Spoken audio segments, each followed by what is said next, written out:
kung ikaw ay isa sa ating mga viewers and subscribers and gusto mong i-feature yung inyong business para kumbaga tulong ko na lang rin siya para i-feature dito sa ating channel and then ma-raise yung awareness ng mga tao sa inyong business. Okay, na you're also accepting or considering Pi payments. Okay, sa ganung paraan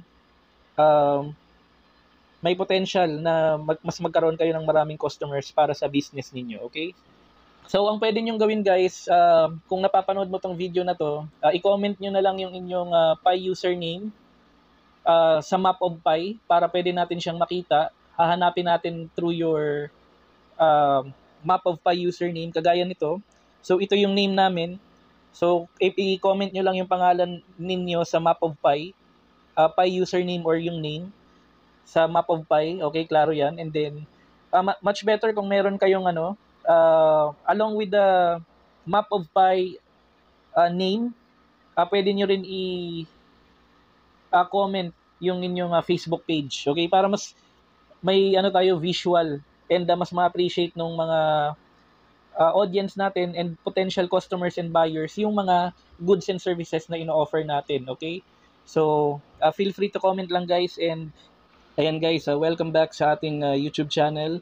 Ito yung date and time ng recording natin today and nandito tayo muli sa ating Map of Pi. Okay, so makikita natin dito sa mapa ng Pilipinas guys, ang dami na palang mga Pi users yung naglagay or nagpin ng kanilang mga businesses dito sa Map of Pi. Okay, so ayan sa buong Pilipinas. So Luzon, Visayas, Mindanao, kahit Batanes may nakita ako dito kanina So kapag zoom natin yan, ang dami na pala, lalo dito sa Metro Manila area. Ayan, ang dami Pag zoom mo yan, marami, ang dami ka pa lalong makikita. So, ang naisip ko kasi guys, para ma-raise natin yung awareness ng mga tao regarding Pi Network, from now on, from time to time, mag-feature tayo ng mga Pi users na merong businesses and ipopromote natin or i-share natin yung information regarding sa kanilang business dito based dito sa information na ma-obtain natin from Map of Pi. Okay, so for today's video, simulan natin sa pinaka itaas. Okay, may nakikita ako dito bandang Basco, Batanes. Basco, Batanes. Simulan natin sa pinakatuktok. Ayan, ayan click natin yung Pi logo. Okay, so nakikita natin dito pag Ivatan online, active seller siya, click natin yung buy.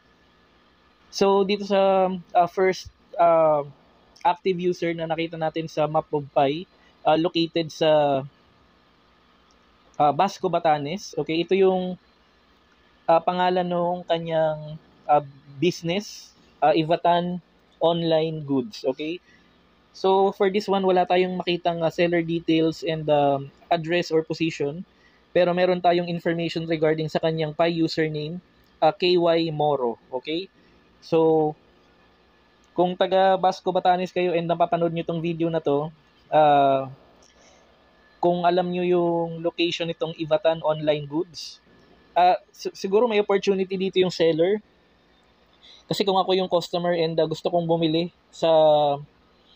ng kanyang mga products and services online and gusto kong magbayad through Pi Coins, dapat nandito yung, at least meron man lang description ng mga products and services offered, including yung address. So dapat meron ditong seller address or even kahit yung position or landmark ng kanyang business. So sa attempt natin na to, Pi username lang yung nakita natin, KY Moro. Ayan, so check natin yung ibang makikita natin. Okay, so sa may bandang Basco, Batanes, yun lang talaga, nag-iisa lang. Try natin mag-search ng iba sa ibang part ng Philippines. Tingnan nyo guys may maliit sigurong isla dito lagpas pa ng Batanes pero hindi na dapat to Philippines. Kasi yung may yung purple line hindi na natin territory, pero bakit meron dito sa may dagat? La, ano siya guys, so parang Chinese yung font. Check lang natin ha. Hmm, paano nangyari yun? Meron nga active seller tapos okay. So gagawa natin yan ng paraan. So ini-screenshot natin siya para ipapabasa natin kay ChatGPT. Pero meron siyang pa username guys ha. Okay, dito sa seller contact details guys, ang ibibigay ko lang na visible are yung Pi username and yung name nung seller na to sa Map of Pi for to respect yung privacy ng Pi user na to. I-blur natin yung kanyang phone number and email address, okay? So pwedeng-pwede nyo naman siyang ma-contact or pwedeng-pwede nyo naman ma-view yung kanyang Map of Pi details based sa kanyang Pi username na 13822629184. Okay, pero check natin to sa ChatGPT. Okay? Nag-ask lang ako kay ChatGPT na i-send back yung details ng picture in English translation, okay? Para maintindihan natin kung ano yung seller information. Pero kakaiba yun guys ha. Pag tinignan natin sa mapa, nasa may dagat siya, so may maliit na isla outside Batanes na based na visual guys, ano na siya, outside Philippine territory and most likely Chinese yung nagbebenta dito. So check natin yung information na ibibigay ni ChatGPT. Okay, so makikita natin guys yung information dito, buy from seller, Longsheng Health Hall, active seller, seller details, supports, Pi payment. Yung phone number, i-blur na lang natin pati yung address niya kasi pwede nyo naman yun i-check based sa kanyang seller name and yung Pi username na binigay natin kanina. And yung seller location niya, Chinese address ito, pero i-blur na lang rin natin for privacy, to respect yung privacy ng user na to. Pero kakaiba tong na to na-discover natin. Nagbebenta sa may dagat. Hindi, may isla. Most likely may isla to. Pero Health Hall. Kasi yung pangalan nung niya, Longsheng Health Hall. Now, disclaimer statement for our crypto bayanihan Web3 wallets.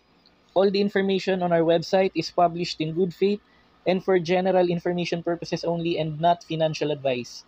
I encourage everyone to always do their own research whenever engaging into the volatile world of cryptocurrency. Maraming salamat. I'll see you again sa next video natin.